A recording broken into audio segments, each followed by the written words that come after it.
Welcome back to my library.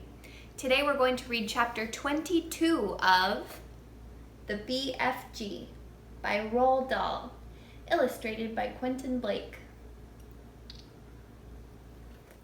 Chapter 22, Capture.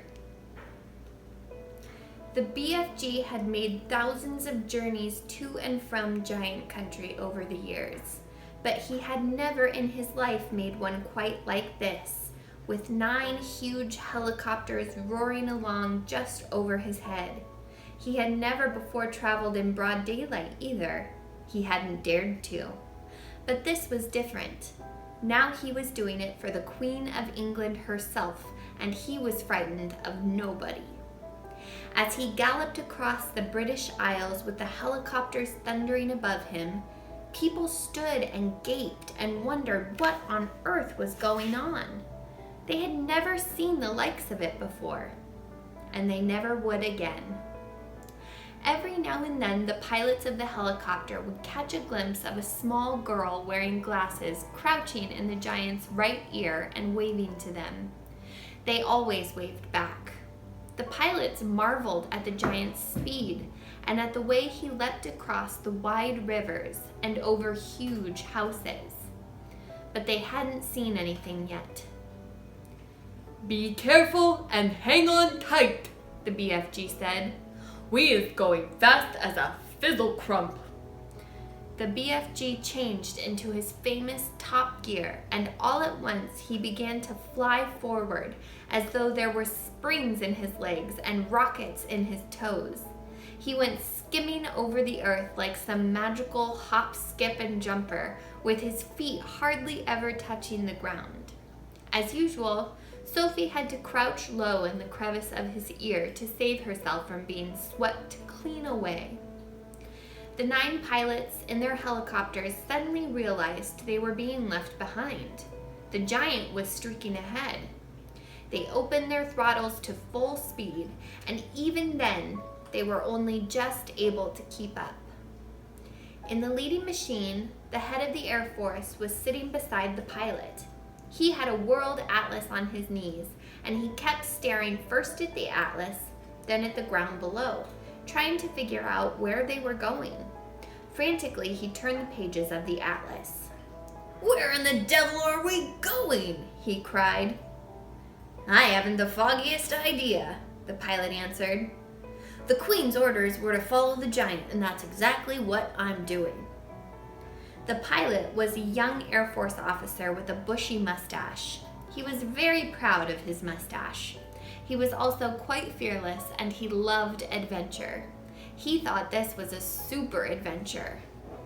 "It's fun going to new places," he said. "New places?" shouted the head of the Air Force. "What the blazes do you mean, new places?" "This place we're flying over now isn't in the atlas, is it?" the pilot said, grinning. "You're darn right it isn't in the atlas," cried the head of the Air Force. "We've flown clear off the last page." "I expect this old giant knows where he's going," the young pilot said. "He's leading us to disaster," cried the head of the Air Force. He was shaking with fear.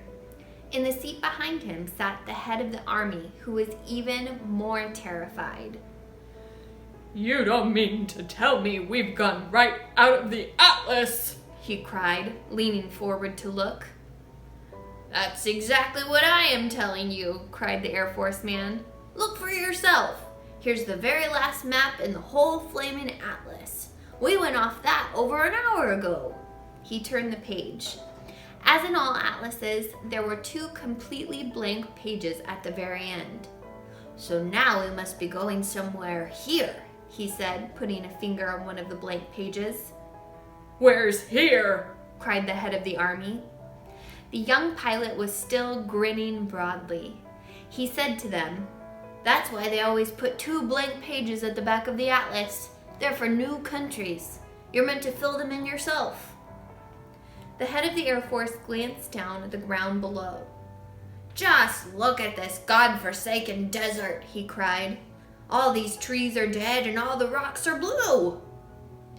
"The giant hasn't stopped," the young pilot said. He's waving us down. The pilots throttled back the engines, and all 9 helicopters landed safely on the great yellow wasteland. Then each of them lowered a ramp from its belly. 9 jeeps, one from each helicopter, were driven down the ramp. Each jeep contained 6 soldiers and a vast quantity of thick rope and heavy chains. "I don't see any giants," the head of the army said. "The giants is all just out of sight over there," the BFG told him.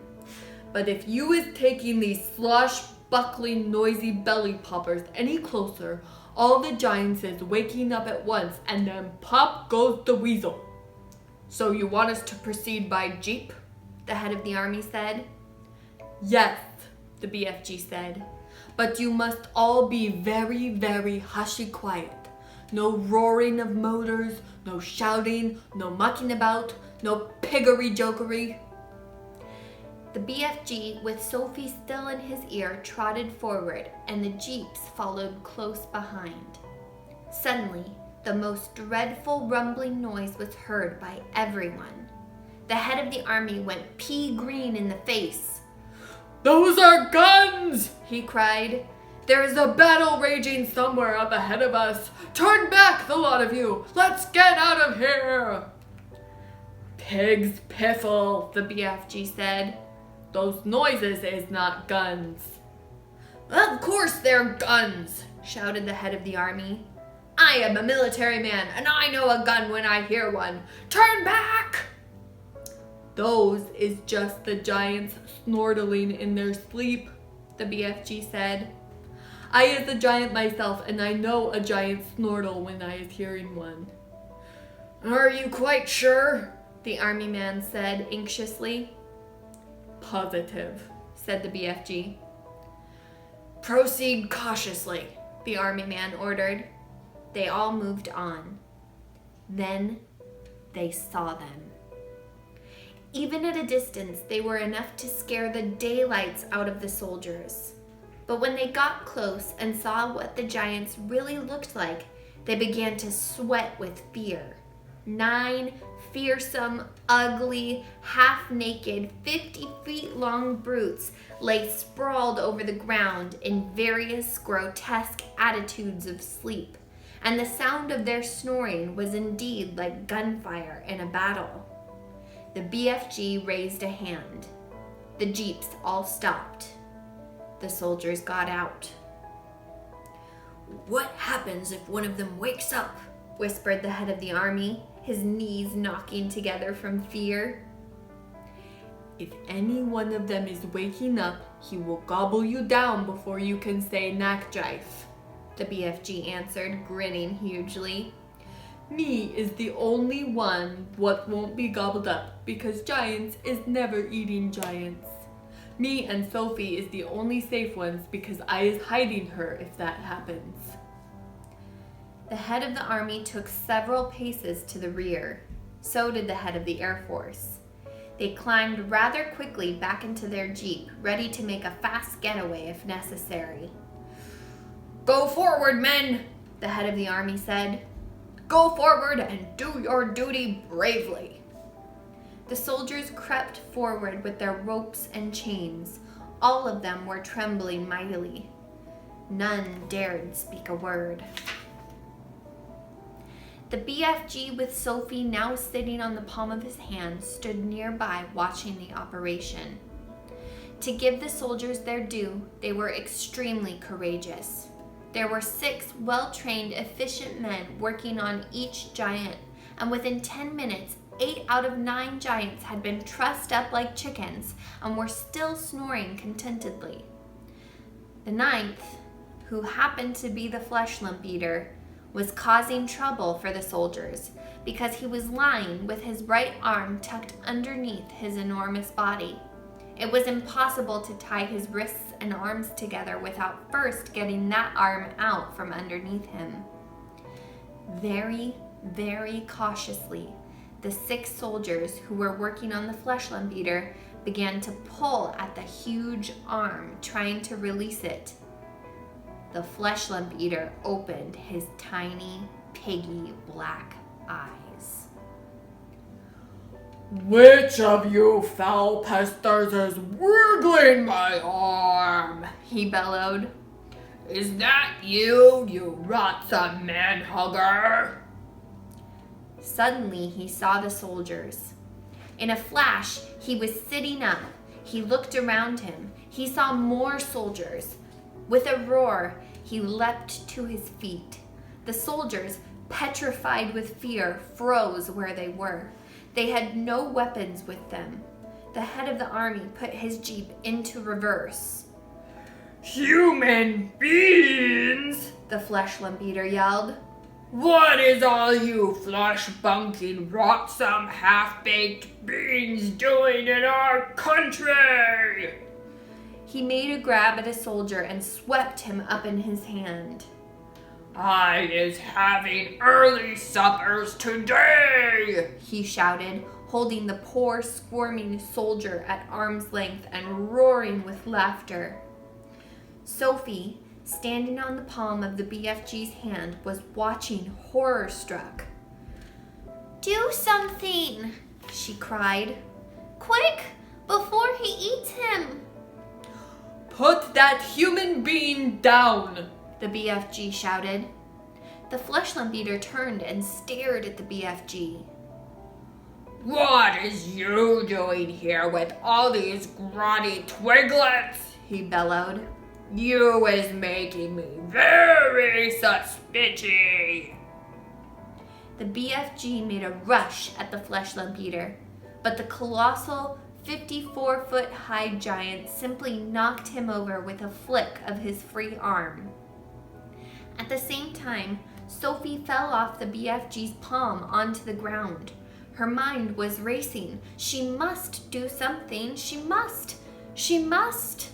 She remembered the sapphire brooch the queen had pinned onto her chest.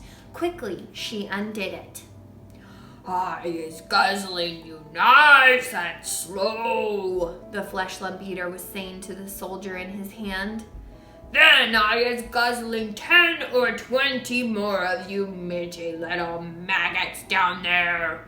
You is not getting away from me because I is galloping 50 times faster than you." Sophie ran up behind the fleshlumpeater. She was holding the brooch between her fingers. When she was right up close to the great naked hairy legs, she rammed the 3-inch long pin of the brooch as hard as she could into the fleshlumpeater's right ankle. It went deep into the flesh and stayed there. The giant gave a roar of pain and jumped high in the air. He dropped the soldier and made a grab for his ankle. The BFG, knowing what a coward the fleshlumpeater was, saw his chance. "You is bitten by a snake," he shouted. "I see that biting you. It was a frightsome, poisonous viper. It was a dreadly, dangerous, windscreen viper." "Save our souls," bellowed the fleshlumpeater. "Sound the trumpets! I is bitten by a septious, venomous windscreen viper!" He flopped to the ground and sat there, howling his head off and clutching his ankle with both hands. His fingers felt the brooch. "The teeth of the dreadly viper is sticking into me!" he yelled. "I is feeling the teeth sticking into my ankle!" The BFG saw his second chance. "We must be getting those viper's teeth out at once," he cried. "Otherwise you is deader than duck soup. I is helping you." The BFG knelt down beside the fleshlumpeater. "You must grab your anklet very tight with both hands," he ordered. "That will stop the poisonous juices from the venomous viper going up your leg and into your heart." The fleshlumpeater grabbed his ankle with both hands. Now close your eyes and grittle your teeth and look up to the heavens and say your prayers while I is taking out the teeth of the venomous viper, the BFG said. The terrified fleshlumpeater did exactly as he was told. The BFG signaled for some rope. A soldier rushed it over to him. With both the fleshlumpeater's hands gripping his ankle, it was a simple matter for the BFG to tie the ankles and hands together with a tight knot. I is pulling out the frightsome viper's teeth, the BFG said as he pulled the knot tight. Do it quickly, shouted the fleshlumpeater, before I is getting pizen to death.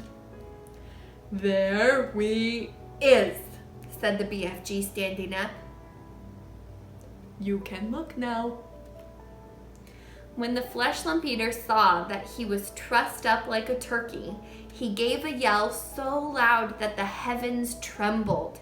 He rolled and he wriggled. He fought and he figgled. He squirmed and he squiggled. But there was not a thing he could do. "Well done, you!" Sophie cried. Well done, you, said the BFG, smiling down at the little girl. You is saving all our lives. Will you please get that brooch back for me? Sophie said. It belongs to the queen. The BFG pulled the beautiful brooch out of the fleshlumpeater's ankle. The fleshlumpeater howled. The BFG wiped the pin and handed it back to Sophie. Curiously, not one of the other 8 snoring giants had woken up during this schmozzle. When you was only sleeping 1 or 2 hours a day, you was sleeping extra doubly deep, the BFG explained. The heads of the Army and the Air Force drove forward once again in their jeep. Her Majesty will be very pleased with me, the head of the Army said. I shall probably get a medal. What's the next move? Now you is all driving over to my cave to load up my bottles of dreams, the BFG said. We can't waste time with that rubbish, the Army General said. It is the Queen's order, Sophie said. She was now back on the BFG's hand. So the 9 jeeps drove across to the BFG's cave, and the great dream loading operation began. There were 50,000 jars in all to be loaded up, more than 5,000 to each jeep, and it took over an hour to finish the job. While the soldiers were loading the dreams, the BFG and Sophie disappeared over the mountains on a mysterious errand. When they came back, the BFG had a sack the size of a small house slung over his shoulder. What's that you've got there? The head of the army demanded to know. Curiosity is killing the rat, the BFG said, and he turned away from the silly man. When he was sure that all his precious dreams had been safely loaded onto the jeeps, the BFG said, Now, we is driving back to the belly poppers and picking up the frightsome giants. The jeeps drove back to the helicopters. The 50,000 dreams were carried carefully, jar by jar, onto the helicopters. The soldiers climbed back on board, but the BFG and Sophie stayed on the ground. Then they all returned to where the 9 giants were laying. It was a fine sight to see them, these great air machines hovering over the trussed-up giants. It was an even finer sight to see the giants being woken up by the terrific thundering of the engines overhead. And the finest sight of all was to observe those 9 hideous brutes squirming and twisting about on the ground like a mass of mighty snakes as they tried to free themselves from the ropes and chains. I is flush bungled, roared the fleshlumpeater. I is split wiggled, yelled the child chewer. I is swog swalloped, bellowed the bone cruncher. I is ghost gruggled, howled the man hugger. I is gunsel wiped, shouted the meat dripper. I is fluck gungled, screamed the maid masher. Ah, yes, slop gruggled, Squawked the gizzard gulper. His crotch crinkled, yelled the blood bottler. Hi, is bop muggered, screeched the butcher boy. The 9 giant carrying helicopters each chose a separate giant and hovered directly over him. Very strong steel hawsers with hooks on the ends of them were lowered from the front and rear of each helicopter.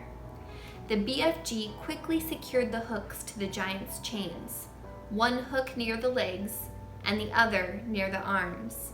Then very slowly, the giants were winched up into the air parallel with the ground. The giants roared and bellowed, but there was nothing they could do. The BFG, with Sophie once more resting comfortably in his ear, set off at a gallop for England. The helicopters all banked around and followed after him. It was an amazing spectacle, those 9 helicopters winging through the sky, each with a trussed-up 50-foot-long giant slung underneath it. The giants themselves must have found it an interesting experience. They never stopped bellowing, but their howls were drowned by the noise of the engines. When it began to get dark, the helicopters switched on powerful searchlights and trained them on the galloping giant so as to keep him in sight. They flew right through the night and arrived in England just as dawn was breaking. And that's the end of chapter 22. There are only 2 chapters left of the BFG. What do you think is going to happen? Make sure you like and subscribe so you're here to find out. See you soon.